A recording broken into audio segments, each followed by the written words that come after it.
Hi, Rod Kane here with the Washington Grand Company.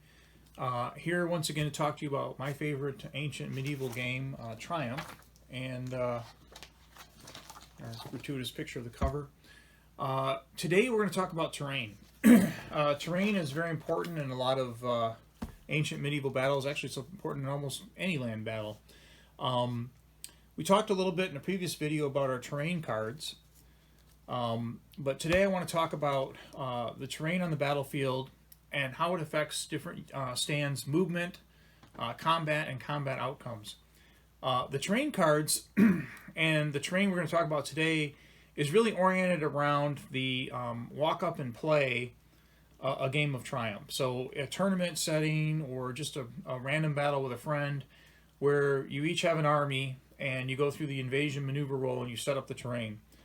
I use Triumph to do a lot of historical battles, and for those historical battles I have a preset battlefield typically based on the terrain topography of the battle as we know the information. So for Hastings I have a large hill, for the Battle of Hatton I have a big desert board, so Kadesh we use a big flat open deserty table with a river and a city. But for a lot of battles you're just trying to create a random battlefield, we use these terrain cards. And I use slightly more flexible, movable terrain, felt, hills, small villages. And the terrain cards, we talked about how they generate that random setup in a previous video and how you deploy them on the board. We have this terrain card system for the 48-point standard battle. And on the QRS page where you get the QRS and the downloads and the Triumph information, the WGC site, you'll find there's also a Grand Triumph version where we have terrain cards that are actually for a larger table to do a larger battle. Triple size battle is what it's designed for. Same concept, sit down, generate a random battlefield. Another important thing about these terrain cards is they are weighted towards creating a battlefield where the armies line up in the center, and typically the center is going to be fairly clear. So they're designed to create, under normal circumstances, except for some outliers, some open terrain in the center. Ancient battles were typically fought where the two armies felt comfortable lining up their forces and had room to maneuver. So the Roman legion's not going to typically pick a battlefield where they can't deploy their legions. Greek hoplites, they're going to line up in some place where they can use their hoplite formation. So you did have battles historically in the forest. You had battles historically in mountainous or rough terrain. These cards are not going to generate a center battlefield typically that's covered in rough terrain. If you want to play a historical battle, by all means use the rules, make a forest tabletop or make a hilly battlefield, and you can do that. But for the general games, sitting down and playing a random battle from history, that's what the cards are for. So we're going to go into a little more detail about the terrain. And I hope you'll stick with me and watch the video. We're going to change the camera shot again and go into a zooming of the table and the miniatures so that you can see the concepts detailed on the table. And I hope you enjoy this video. Once again, thanks for watching. Okay, so we have some of our terrain pieces laid out, and I want to quickly cover these gauges I had out earlier. So you can see this is a standard small piece of terrain. Counts as one piece of terrain on the terrain cards. We also have edge pieces. You can see an edge piece is a little longer and narrower, and it's designed to go along the edge of the battlefield and be placed as piece 1 or 5 if you have an edge piece.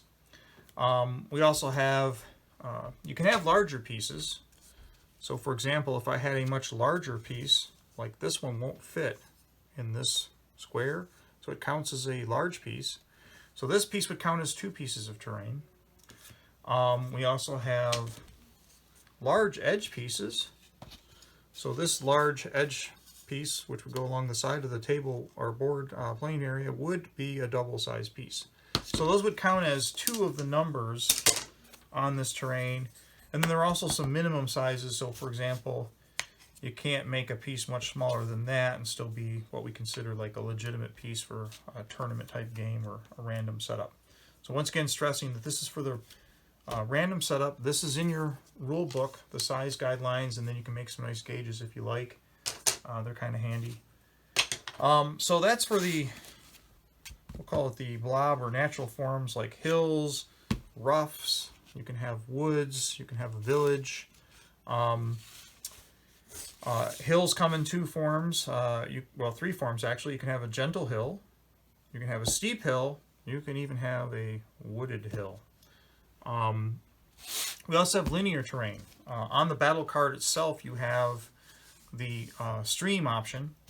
I call it a stream because it's really not a river. A river is something that we consider to be more of a large body of water, not crossable within the tactical confines of the game. So rivers tend to be represented as coastlines. So the Mississippi River is going to be a coastline. The Danube is going to be a coastline. A stream, which enters and exits the board, could actually meander across the battlefield, and it's going to be a linear piece of difficult terrain. So all the rules for difficult terrain that we're going to talk about would apply to the stream or a woods or a rough.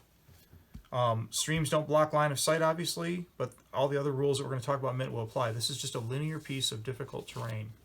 The other piece of linear difficult terrain we can have, I just made these for a friend who has a army that can use them. This is in the battle cards. This is not in the normal terrain book, but it is a piece of terrain that can be deployed in the battle card. This is a stockade meant to be bamboo. Sorry, it's not painted yet. The idea being that troops could deploy this in front of them on the army. This is a battle card option. They pay points to do this. Think of it as fixed stakes for English 100 years longbow, or a bamboo stockade for the Burmese army that these were actually made for. And then I have a little piece of felt under here that allows you to, just like the trees, you can move on to this terrain with your troop type, but still show where the difficult terrain is. So this is a linear piece of difficult terrain. So let's talk about what terrain does. All the different types, oasis, woods, hills, they're all really well described in the rules. But let's talk about what terrain does to the troops and how it affects the battle. So we're going to start out with just a simple piece of rough terrain. And how do I know if I'm in the terrain or out of the terrain? Well, for the purpose of in the terrain, if any part of my base is in the terrain, I'm in the terrain. What does that mean? If I'm mounted, being in terrain or passing into the terrain reduces my movement and affects my combat negatively and affects my ability to move in a group. So for mounted, terrain has a lot of effects, most of them bad. This is a JAVCAV General. It would normally travel 8 MU. But if I want to go into this terrain, if any part of my movement goes into that terrain, my maximum movement would be 3. So for example, let's say I was riding up to it. Well, that's already more than 3, so I would stop at the edge. Can't enter the terrain. I don't have enough movement, because if I enter it, my total movement is 3. Going across the terrain, my movement is 3. Continuing across the terrain, my movement is 3. Now I'm out of the terrain almost, but I still have part of my edge in there, so my next movement would still be 3. Okay? So greatly reduces the movement of mounted. They basically go to the movement of slow close order foot. So affects their movement. It will also affect their combat. We'll talk about combat together. First, we're going to talk about close order foot. So what happens when close order foot go into terrain? Or even close order foot with some light. So all of these troops can move in the terrain. They move their normal distance. So the light troops are not slowed down. The heavy foot are not slowed down. They're going to go 3. So their normal movement for this group, these guys would be 3. But if they want to group move in difficult terrain, they will have to spend extra command pips. So for example, let's say this line wanted to group move through. Normally that line can move for 1 pip. If any part of that movement or any part of that group is in this difficult terrain, it's 2 pips, because there's 2 individual stands there. They can do it as a column. So for 1 pip, this entire column could move through this terrain for 1 pip. They can do it as a line, as a group move, except each column in the line would have to pay a pip. So if this group here wanted to move through that terrain, 1 pip for this column, 1 pip for this column, 1 pip for this stand. They could move through the terrain as a group. So it is a group move, but it takes extra command pips. So there's a penalty for formed troops, troops that have even a loose formation, maintaining their formation while they're in this terrain and moving through this terrain. They're technically maintaining their formation because they don't have a penalty to fight. So that's the next part of this, is the fighting penalty. They can maintain their formation, but they don't have a penalty to fight, but they still have some command control. These guys, when they go in here, they're essentially losing part of their formation because they were close order, so they actually have a penalty to fight. Skirmishers. And where did my rabble run off to? There, my rabble. Skirmishers and rabble. Skirmishers and rabble do not have a penalty to group move in difficult terrain. So not only do they maintain their formation, no penalty to fight, but they could actually group move as 3 in a line right through there for 1 command pip. They don't care whatsoever. So that's one of their special abilities. No penalty to fight. No penalty to fight. Penalty to fight. Penalty to fight. So close order foot have a penalty. So let's talk a little bit about that penalty to fight and how does it work. So we talked about if a corner of the base or the base is in the difficult terrain, I'm in the difficult terrain. What about fighting? Combat edge. Combat edge in this particular combat is the front edge of the 2 units. The combat edge in this particular combat is the flank of the Lightfoot and the front of these. So if any part of this edge, the line where the 2 make combat contact, is in difficult terrain, they're in difficult terrain. So for example, they are in difficult terrain for combat. No penalty for the lights, penalty for the mounted to fight, and the result for both is as if in difficult terrain, which is not good for the ponies. In this situation, no penalty for the open. They don't care because they're in difficult terrain and it doesn't affect them. Combat edge is not in difficult terrain. No penalty for the mounted. In this situation, the combat edge is not in difficult terrain. No penalty for the mounted, but the closed order foot are partially in difficult terrain, so they would have a penalty for the result if there was one. Okay, so normally there's not a big penalty for the foot being in the difficult terrain when they lose, but there is for mounted. So let's reverse that a little bit. The elite foot are attacking the Jav-Cav. Combat penalty doesn't apply because the combat edge is not in the difficult terrain. But if the mounted lose, and they will have a combat penalty for the loss, if they lose, their results is as if they are in difficult terrain, which if you remember back on our QRS chart, we talked about when they're beaten but not doubled in difficult terrain, they panic. So instead of the normal turn to face and fall back, they would turn face, fall back, and conduct a panic move, which wouldn't be very fast in this difficult terrain, but they would conduct a panic move. So the results is where your stand is. The combat penalty is where is the combat edge, okay? So you can have situations where a unit is in difficult terrain. Skirmishers love it. The mounted are attacking the skirmishers. Normally, if the skirmishers were doubled by the mounted, they would be killed. But in this situation, they would actually turn to face. And because they had been in the difficult terrain, they would actually evade.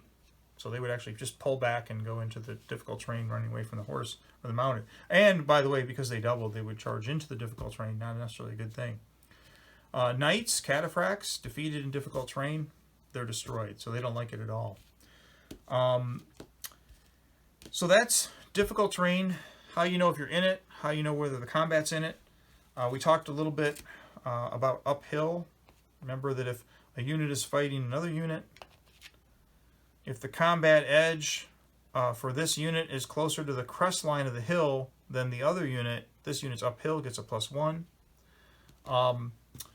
Other important things, line of sight. So hills block line of sight. If you cross the crest line, you're blocking line of sight. It matters if your general is on the opposite side.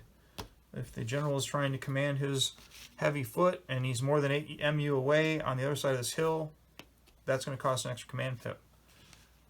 Jungles and forest block line of sight.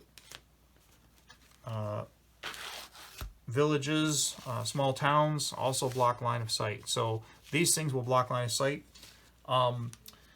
Line of sight is important for command control. Line of sight is important for shooting. So the same thing would apply for shooting. Let's bring out my artillery for a minute. So if this artillery wants to shoot at that mounted unit, it has a small problem because it cannot draw a clear line of sight because of this crest line.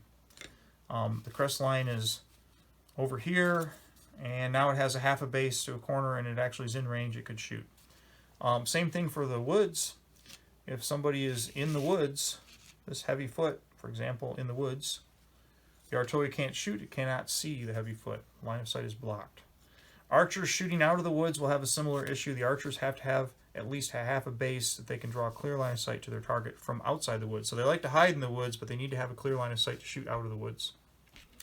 Let's talk about the artillery and the war wagon, since we have it out here. And one more comment on terrain types. Roads. I haven't mentioned roads. Why is that? Roads in Triumph are really not a huge factor in the game. The reason for that is that roads are more of a strategic army movement, communications, and logistics tool in this time period. A road would not have been wider than a Roman road. That would have been the best of the best that you would have found, the superhighway of the time. So essentially, for the purposes of moving a unit that's deployed in some kind of tactical battle formation of any kind, these guys are wider than any road that would have existed in the time period. So they're not going to move faster on a road through an open terrain than they would on a road through difficult terrain or in any kind of combat formation. However, if you have a road, and you can model them, essentially in Triumph, it's a path through the difficult terrain. So why is that important, and why do we include it? If the mounted, for example, wanted to ride through this village, they can actually ride down this road at full speed. So they could cross that road at 8 MU if they stay on the road. So however the roads are modeled, we recommend just a path, no more than 1 MU wide. So they could actually travel their normal movement. So it affects movement, doesn't help the foot because they're marching in battle formation. They're just going to march the same speed. However, if they were to fight, and I like all my villages to be movable so I can put the figures in there. If they were to fight, let's fight the Romans, not their own guys.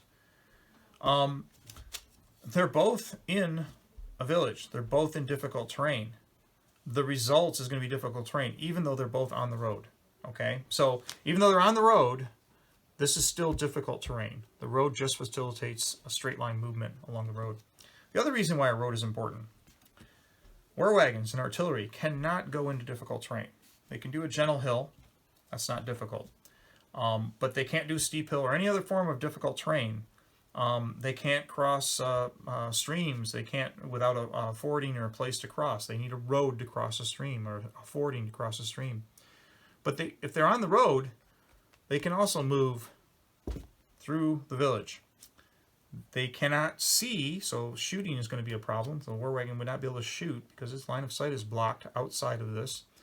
And the other problem that they'll have is that the combat result inside will still be as in difficult terrain, even though they're on the road. But the road is the only way to move your artillery or your war wagon through difficult terrain. So that's why we have roads. Once you get outside of the difficult terrain, you could have the road modeled, but it has no impact on the game. Of course, once again, also a stream. If you want to have a ford across the stream or model a road across the stream, you can do that. That's the only way to cross the stream, which is, once again, as we mentioned, just a linear piece of difficult terrain. So that covers most of the terrain types. There are some other descriptions in the rules, some special terrain like dunes. Dunes is difficult terrain for most troop types. There is a special battle card for camels that allows them to move through the dunes. There aren't that many camels in the ancient army list, but there are a few, and they are significant. So that covers terrain and the types of terrain that we use in the standard game for a random setup. Once again, if you want to model the Teutoburg Forest and do Romans in the forest fighting Gallic warband, you can make a special terrain board for that. When I do my historical battles, I make the terrain for the historical battle that is appropriate. My Battle of Hastings is just one big sloping hill where the Normans and the Saxons are fighting. So this is really designed for setting up a one-off battle The whole idea is that you want to create that battle using the cards and do some randomization. The historical battles, you can do whatever you want. We also have a version of these cards for a triple size battle, which is 2 battle mats side by side, 10 pieces of terrain, and more sectors to put them in. Another thing I should mention about the battle cards, you'll notice that they are weighted. If you flip through them, you're going to see that they, generally speaking, create battles with the center being open. Not because every battle was fought that way, but because the majority of them were. So typically when 2 ancient or medieval armies met on a battlefield and one side got to pick the battlefield, they were going to typically pick a battlefield that did not have a woods between them and their opposing army. So you're going to have, generally speaking, this center section of the battlefield where the army is deployed mostly open. Maybe a hill on one side, maybe a hill to the rear, maybe some woods over here, but there's going to be some open terrain to fight in. And so the battle cards are weighted towards creating that more open look. That's why the higher numbers are in the center. So unless you have a lot of terrain, you typically will have a fairly open center. Once again, though, if you're doing a historical battle, set the historical battle up the way that you feel that battlefield should be based on your maps and your historical reference. So this is a quick overview of terrain, how you fight in the terrain, how the terrain affects the troop types, how you move in the terrain. I hope you enjoyed the video. I want to thank you for watching. Once again, my name is Rod Kane, and the game is called Triumph.